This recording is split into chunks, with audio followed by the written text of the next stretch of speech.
listener production. The following production includes explicit language and deals with adult themes. Parental guidance is advised for those under 15 years.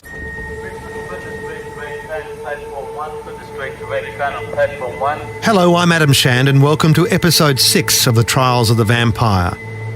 Last time the investigation into the murder of Shane Chartres Abbott began, a man named Mark Adrian Perry had been identified by police as a person of interest. He was the former boyfriend of Penny, who Shane was accused of attacking. An associate of Perry told police he had been hell-bent on revenging his former girlfriend. I want to understand just who Mark Perry is, and to ask what caused him to spend 7 years on the run after a murder if he wasn't the killer.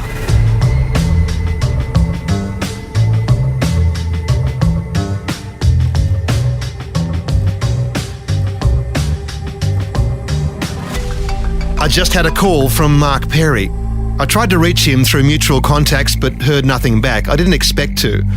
As I started writing this episode, I gave it another shot, and within the hour, Perry called. The voice on the line was soft, but the tone was cold. He wanted to know who I worked for and what I was doing. I explained myself and suggested a meeting. No, he said. He wanted to be left alone. He was a loner these days. He couldn't even see his daughter, he said. So I agreed to leave him alone. He has that right. He's been convicted of no crime. He wished me a good day and hung up. Chip Legrand of The Australian is the only journalist that Mark Perry has met with to date. Perry's still considering if he'll tell his story in the newspaper. And it is a fairly kind of little remarkable chapter. I mean, he was at that stage Australia's most wanted man. Remember, he had $1 million reward for any information leading to his arrest. So there's still part of him that says, I want to be vindicated, that I want to talk to journalists, I want to have some form of story told about me. Is that where he's at?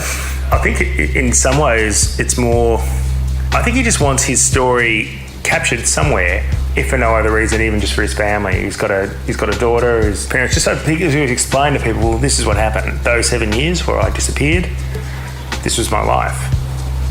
Did today's Mark Perry contrast for you strongly with the image you may have had? So today's Mark Perry, look, this sounds contradictory, but there's a reservedness to him.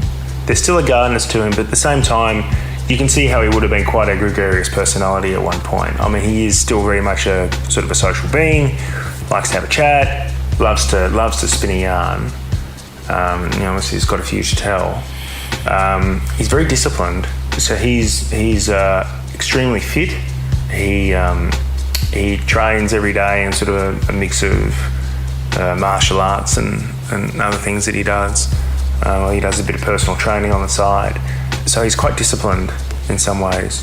And I guess like a lot of sort of the key figures in that time in Melbourne, in that sort of late 1990s, early 2000s. I mean, you always got to question how many of their decisions and actions were partly just explained because they were also high at the time. I mean, and that was the police and the crooks. Now that he's sober, you can kind of see why, albeit a fairly ill-chosen profession, he was quite successful for a while in terms of his level of organisation, and he's got a lot of street smarts about him. In the early 2000s, Perry was riding high. There were plenty of women and willing criminal associates back then. All of them are gone now, and many gave Perry up to the cops on the way out. It's no wonder he prefers his own company these days. When the going got tough, his friends betrayed him one after the other. For a time, the power he felt seemed almost real. He talked like a gangster and tried to act like one. He would always talk tough, always wanting to take revenge. In 2002, at the time of the attack on Penny, Mark was in a relationship with another Thai woman, known as June. They had a child together in 2003. At first, June didn't know what her boyfriend did for a living. June later gave 2 statements against him. An actor is narrating her evidence. He told me he was a personal trainer and a consultant real estate agent. He would always wear tracksuit pants and move back and forth. He would never have a routine or keep regular hours. All of his friends were rich.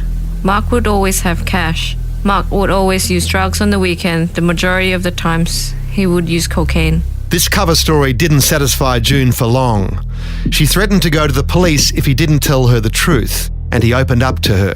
Mark told me he wanted to give up the drugs life for me. He told me that when he was little, he was very poor. His parents had 7 children, and because of this, he did not have a good education.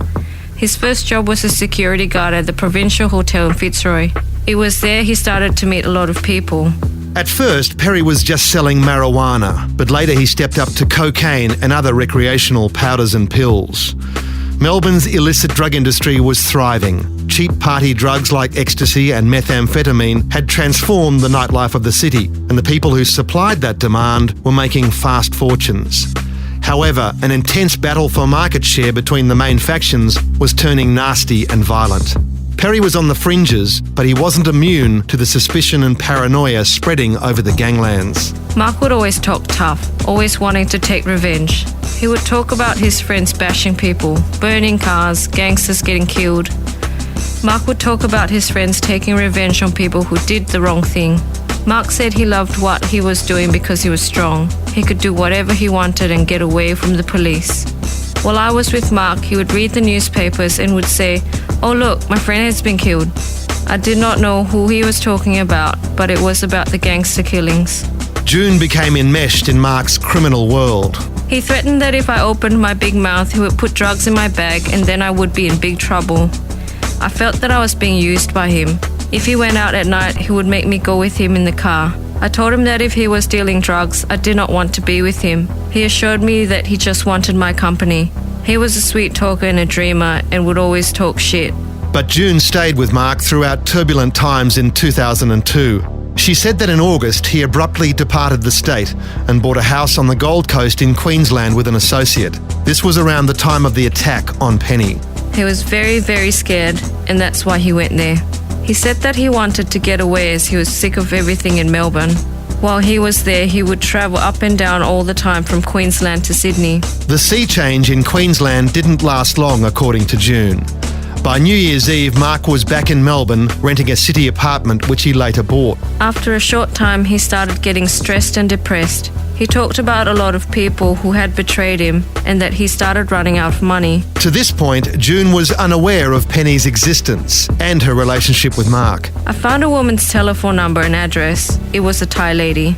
Mark told me that somebody had bashed and raped his ex-girlfriend very bad and that he was trying to help her. Mark became increasingly erratic, disappearing for days on end without explanation. There were violent arguments with June, followed by remorse and attempts to buy her forgiveness. She left him numerous times, but again and again he won her back. In March 2003, June was expecting Mark's child. In October that year, 4 months after Shane's murder, June could no longer tolerate the mood swings and mysterious absences. 7 months pregnant, she returned to Thailand, but Mark followed and she took him back. He was the father of my child.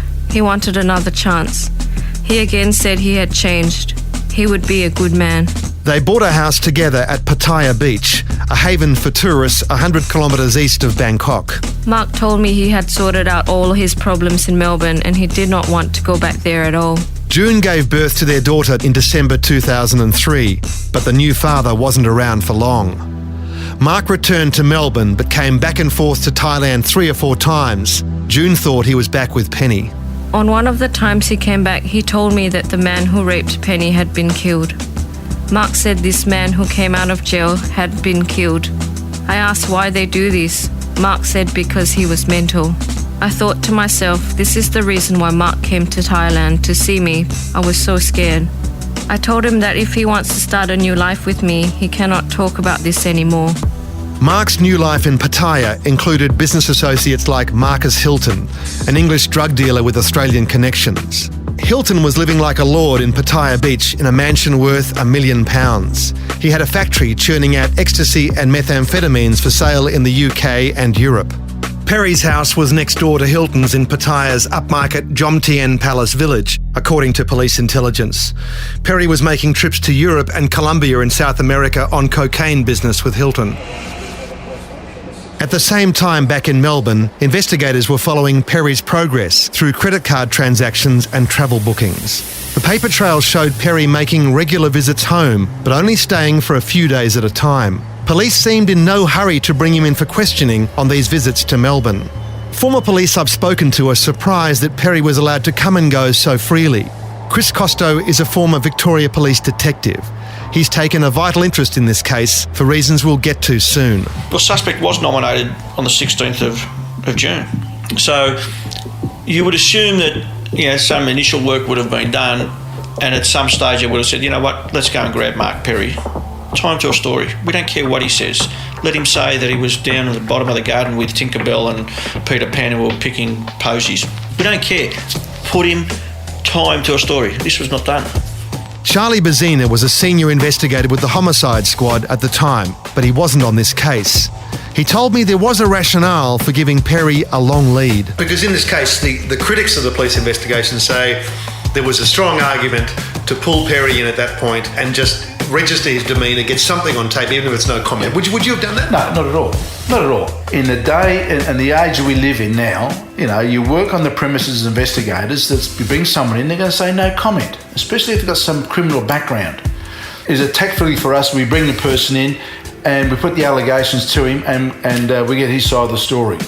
That's one aspect. The second aspect is we bring him in and he says, okay, Charlie, I'm here. Well, what do you want? Well, I want to talk to you about the Charter Sabbath murder. Yeah, know nothing about it. I start looking silly about saying specific things. So, and you've twigged him. Exactly. Then all of a sudden, you're not going to identify your witness. I've got information that suggests ABC. Okay, that will work to an advantage that's going to put him on alert. The seasoned crook knows about not talking on phones, not talking in homes. But crooks become lazy, and they will talk on them.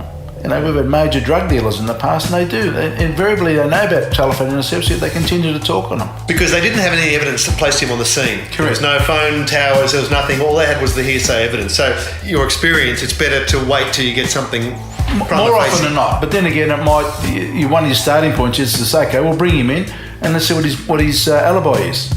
Well, look, we've got an allegation that you may have been involved in the Charter Sabbath murder.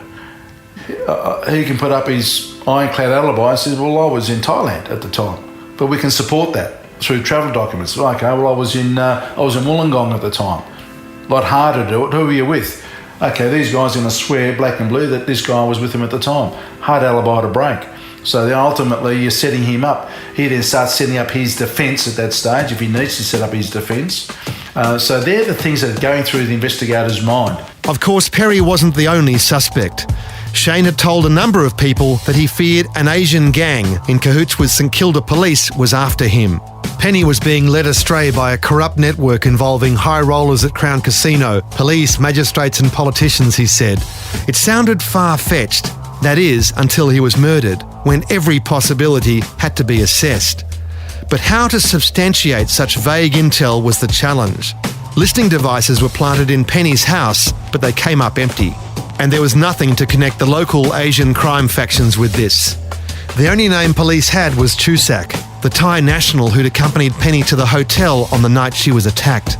He was a witness for the Crown in Shane's rape trial, but you'll recall even the prosecutor found him untrustworthy. And then that witness, there was something uncomfortable about how, when he was asked questions, as if he knew things that he didn't want to reveal. Chusak was shifty and evasive in the box, but he gave nothing away, and he was long gone. But maybe not forgotten. I found a story from November 2003 on a German-language news site in Thailand, the Pattaya Blatt. A man of the same name, Chusak, and the same age, 37, and the same business, was arrested in a dramatic air and seaborne operation targeting an illegal floating casino in the Gulf of Thailand. Dozens of police rappelled from helicopters onto the deck of the Olivia, a 16,000-tonne vessel registered in the Ukraine. Other cops were already on board posing as gamblers and covertly filmed the activities on board. 58 people were arrested, including Chusak. He was found guilty of illegal bookmaking and sentenced to 3 months jail. I located Chusak in Pattaya, Thailand, through an advertisement he placed to sell a block of apartments he owned. He confirmed that he was the same man, but ultimately it matters little.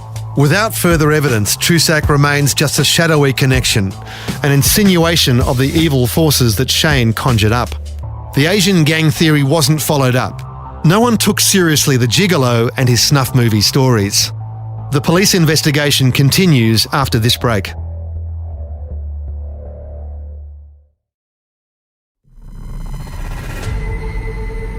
Over the next year, police watched Mark Perry from a discreet distance as Operation Clonk ground its way forward.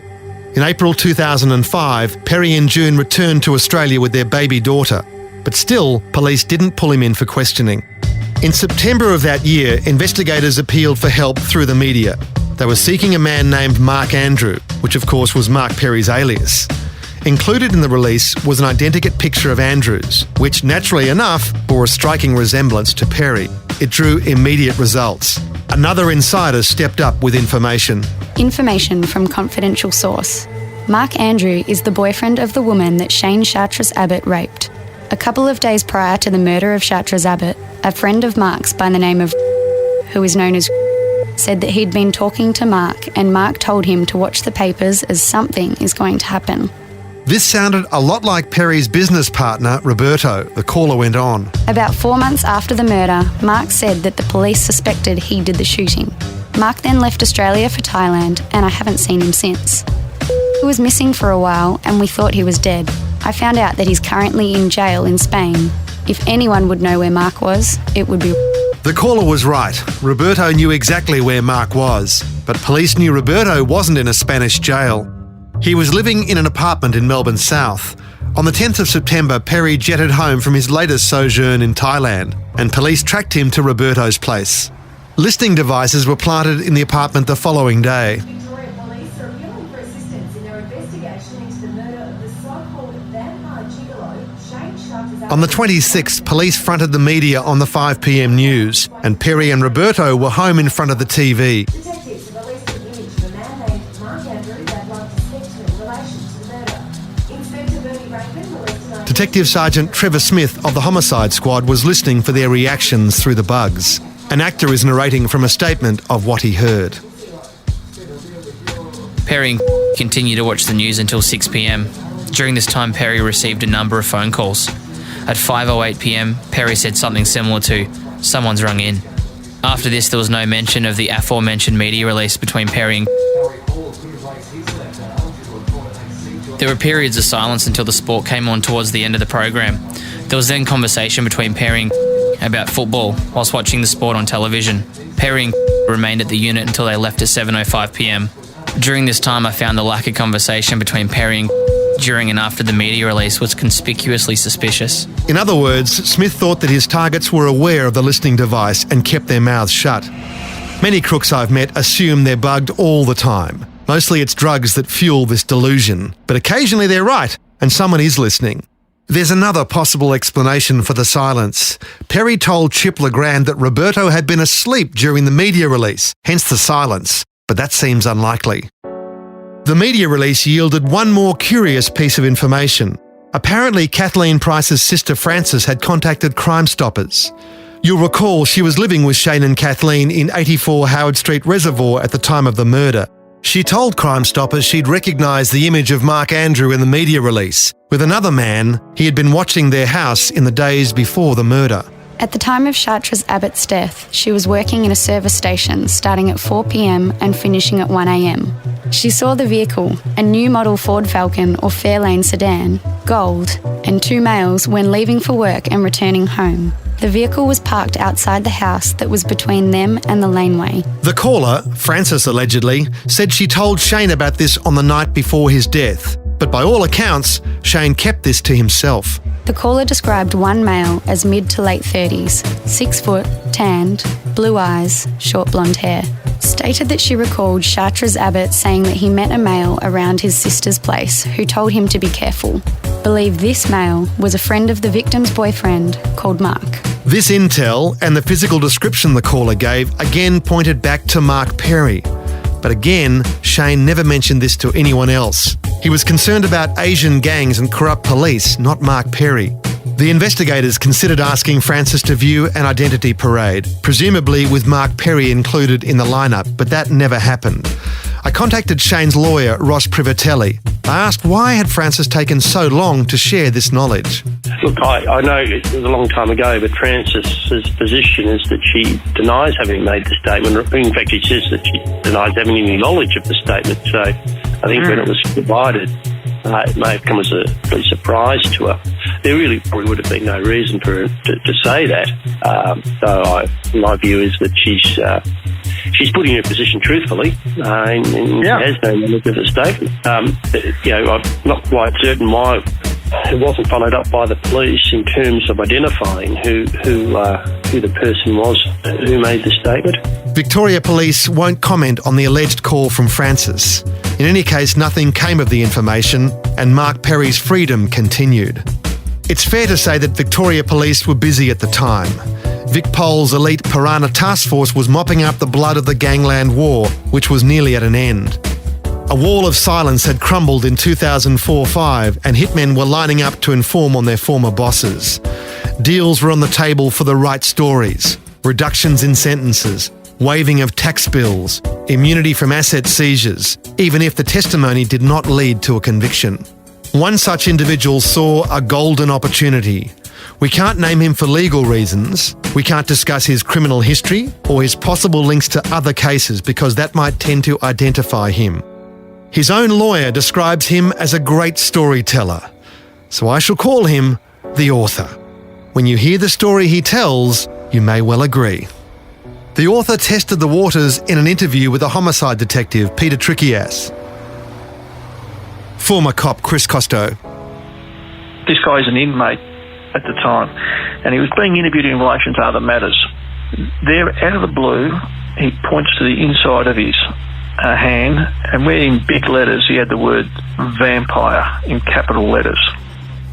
From the moment that first writes the word vampire on his hand and shows that to Peter Trickias, who's one of the Piranha detectives at the time, he does that with the full knowledge that what police want more than anything is to find corrupt police that are involved in the gangland war. As a result of police investigations into other matters, I've decided to cooperate with police in relation to the death of a person. I believe his name was Shane Chartres Abbott, otherwise nicknamed in the press as the Vampire. On the 5th of July 2006, the author greeted two detectives who'd come to see him in prison.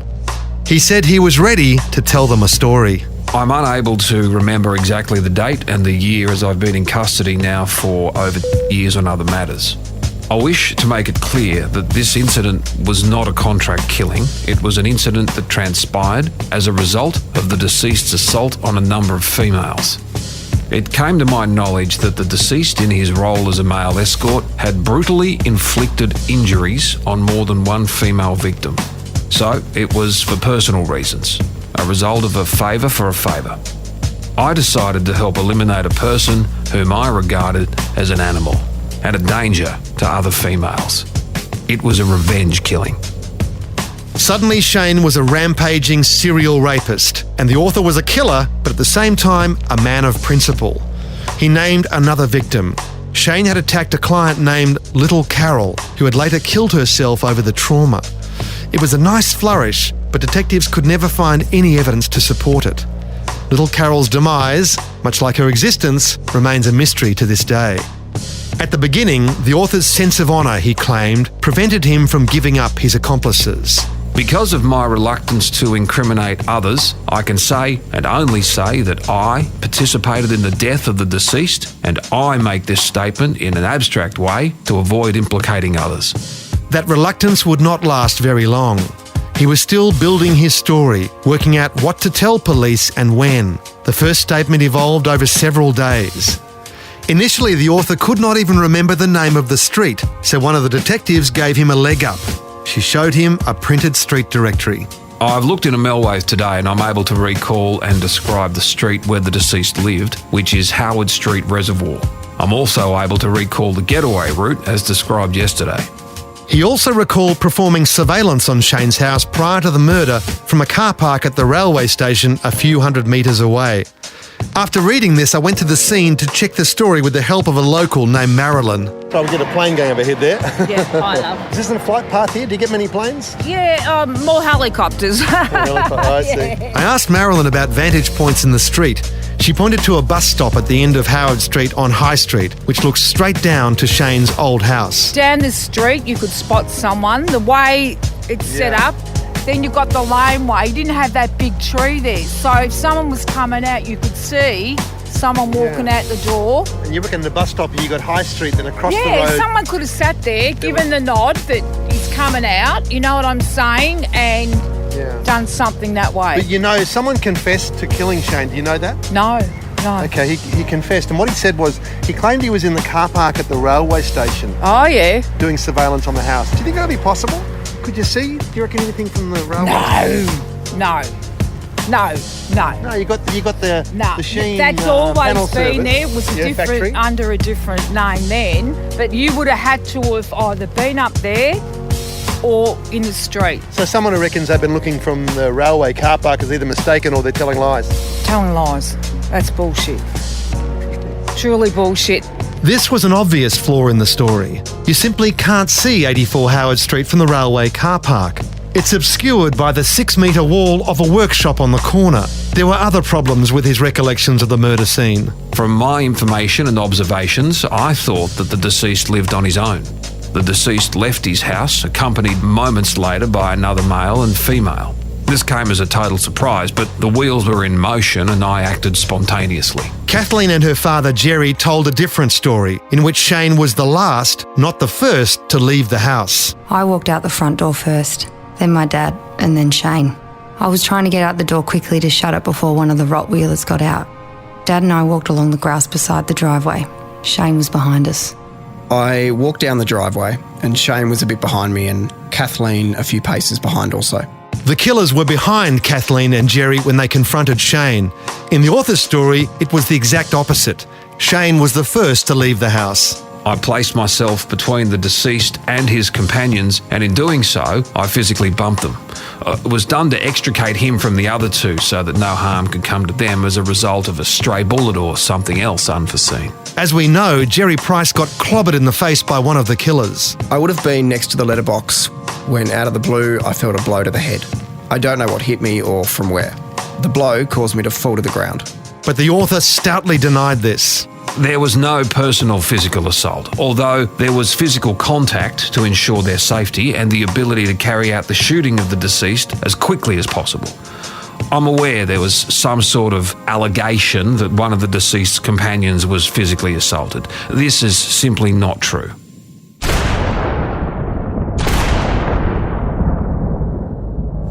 I fired 2 shots from a .357 revolver. I know that one of those shots hit the deceased in the head-neck region. It's hard to say, as his defensive reaction to being confronted by a firearm made his movements a little erratic. By that, I mean he was kind of ducking. I fired 2 shots, and I'm sure both hit the mark. With the first shot, I was aiming for his chest, and the second, I presume it was around his head-neck area.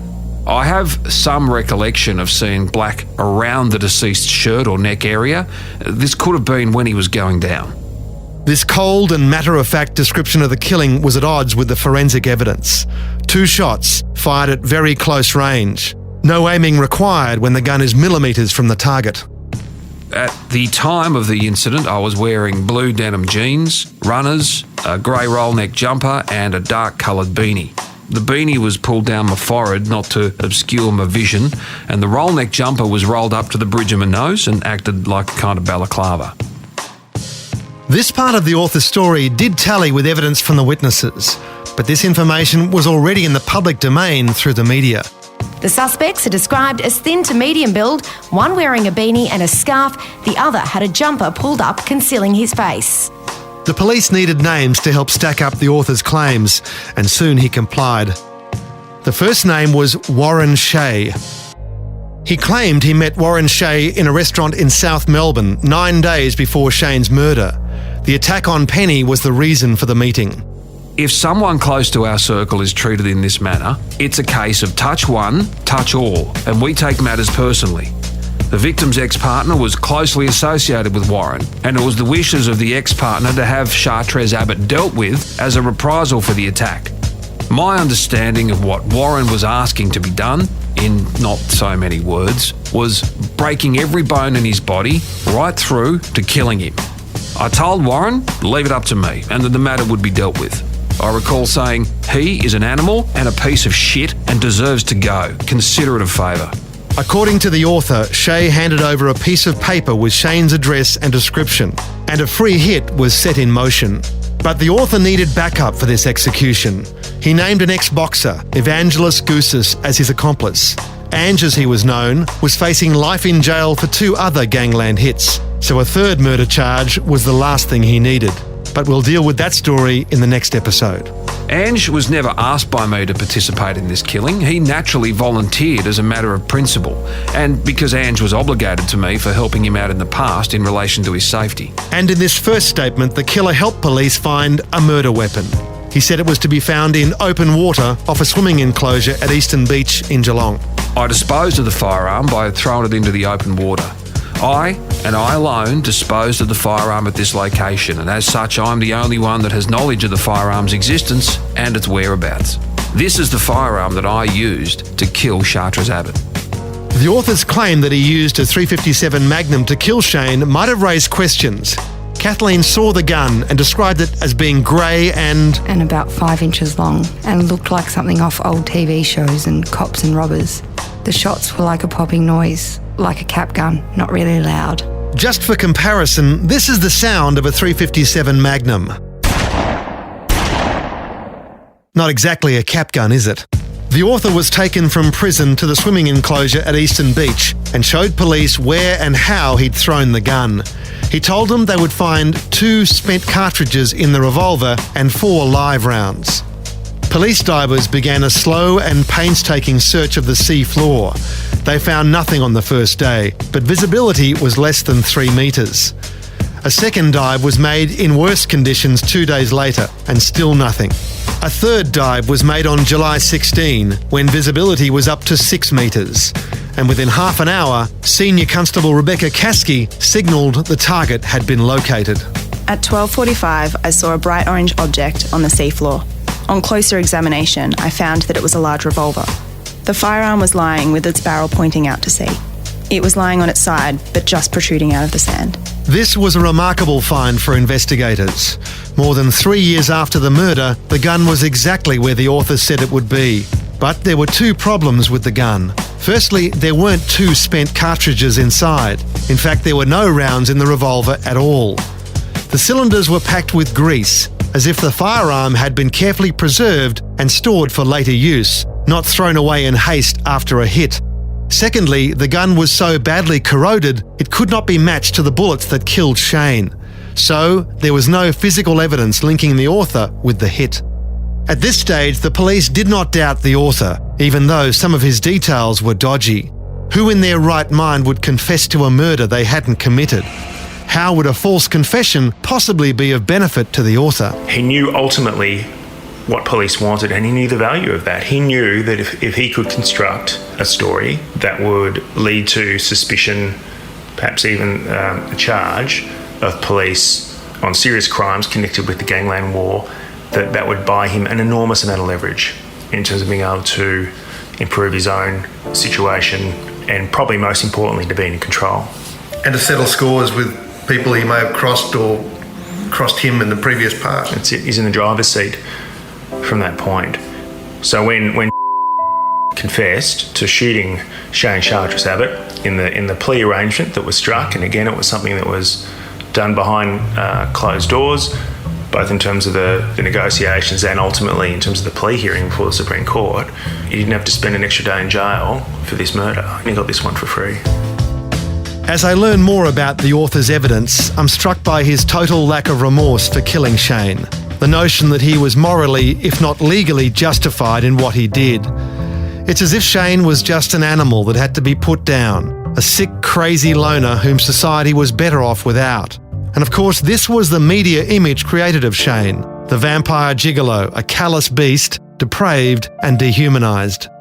In the next episode of The Trials of the Vampire, the author begins Volume 2 of his confession and gives up more of his associates, including past and serving police officers, for what he claimed to be their involvement in the murder of Shane Chartres Abbott. Do you think you're a victim of your own reputation in a way? Well, I think an easy target. The Trials of the Vampire is a real crime production. Executive producer is Grant Tothill. Producer, writer and narrator is Adam Shand. Editing, mixing and original music score is by Matt Nikolic. Research by Nicole Gunn. Additional research by Alison Caldwell. Associate producer is Carly Humby. Listener.